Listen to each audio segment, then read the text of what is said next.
Maithili express की शानदार प्रस्तुति।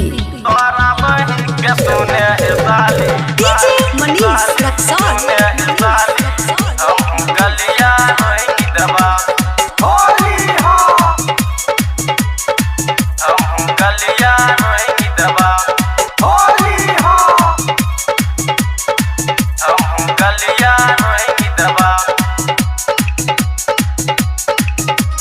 खुशी रिकॉर्डिंग स्टूडियो बलुआहा। दोसरा से रंगी लगाबै छ साली, दोसरा से रंगी लगाबै छ साली, हम ही तोरा रंग देबा। तोरा बहिन के सुने हे साली, तोरा बहिन के सुने हे साली, हमहू गलिया रंग देबा हे। तोरा बहिन के सुने हे साली, हमहू गलिया रंग देबा। दोसरा से रंगी लगाबै छ साली, दोसरा से रंगी लगाबै छ साली, हम ही तोरा रंग देबा। तोरा बहिन के सुने हे साली, तोरा बहिन के सुने हे साली, हमहू गलिया रंग देबा हे। तोरा बहिन के सुने हे साली, हमहू गलिया रंग देबा।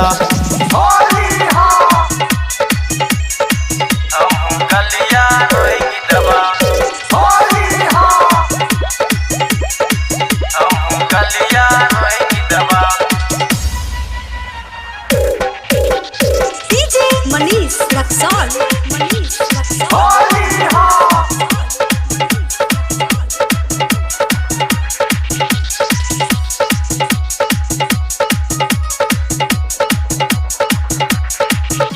सहेली ऐता बातचीत हैता, जाने लगता सब कुछ है।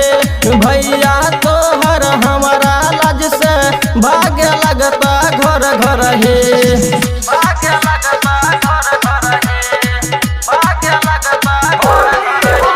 सहेली ऐता बातचीत हैता, जाने लगता सब कुछ है।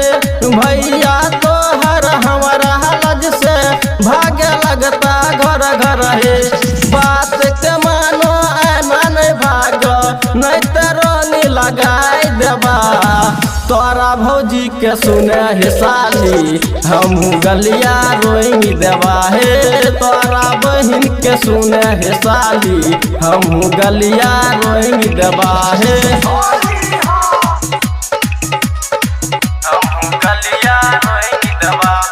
डीजे मनीष रक्सौल।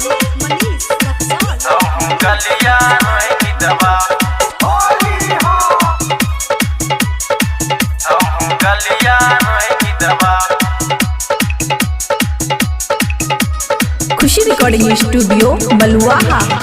रोंग खेलैले तू ही बोलैलो, लेला मुहबा मोर रे।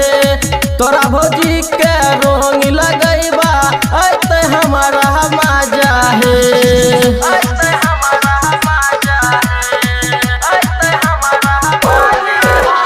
रोंग खेलैले तू ही बोलैलो, लेला मुहबा मोर रे। तोरा भौजी के रोंग लगैबा, ऐते हमारा मजा है। रंजित रंगीला कहै छ तोरा, सूरजा रंग ढारि देता।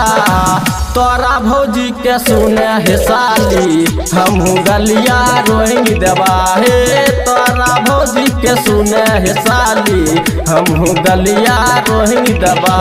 दोसरा से रंगी लगाबै छ साली, दोसरा से रंगी लगाबै छ साली, हम ही तोरा रंग देबा।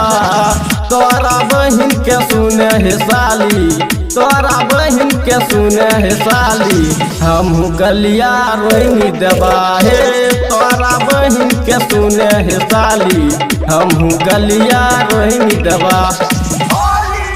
खुशी रिकॉर्डिंग स्टूडियो बलुआहा।